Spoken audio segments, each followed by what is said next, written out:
This next story is so unbelievable, we didn't think it could possibly be true. But after receiving thousands of records and declassified reports from the Army, it's confirmed that during the Cold War, the United States military conducted secret tests on unsuspecting people in the city of St. Louis. A local sociologist will make her findings public tomorrow, but she spoke first to the I-Team's Lisa Zigman. Lisa Martino Taylor's life work has been to uncover details of the Army's ultra-secret military experiments carried out in St. Louis and other cities during the 1950s and 60s. This study was secretive for a reason. They didn't have volunteers stepping up and saying, yeah, I'll breathe zinc cadmium sulfide with radioactive particles. These Army archive pictures show how the tests were done in Corpus Christi, Texas in the 1960s. In Texas, planes were used to drop the chemical, but in St. Louis, the Army placed chemical sprayers on buildings and station wagons. City officials were kept in the dark about the tests. The Cold War cover story was that the Army was testing smoke screens to protect cities from a Russian attack. The truth, according to Martino Taylor, was much more sinister. It's pretty shocking. The level of duplicity and secrecy,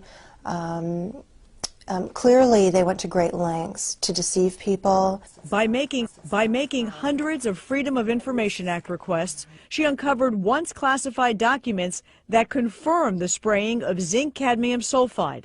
The greatest concentration of this compound was sprayed near the Pruitt-Igoe housing complex just south of downtown St. Louis. It was home to 10,000 low-income people, and an estimated 70% were under the age of 12. Martino Taylor claims they all unknowingly inhaled this compound morning, noon, and night, so the government could measure its effects on their lungs. So this was in violation of all medical ethics, all international codes, and the military's own policy at that time.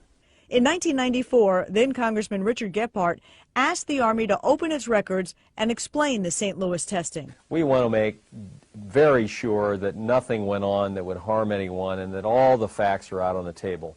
Documents released in the 90s show the Army placed sprayers on this former Knights of Columbus building on Lindell and in Forest Park. The Army always insisted the chemical compound was safe. Martino Taylor believes documents prove otherwise. There's a lot of evidence that indicates that people in St. Louis, in the city, particularly in minority communities, were subjected to military tests that was connected to a larger radiological weapons development and testing project. For the first time, she links the St. Louis testing to a company called U.S. Radium, a company notorious for lawsuits involving radioactive contamination of its workers.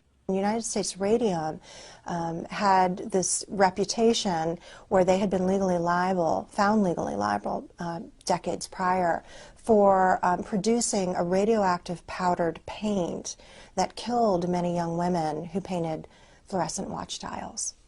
While the Army admits it added a fluorescent substance to the zinc cadmium compound, details of whether it was radioactive remain secret.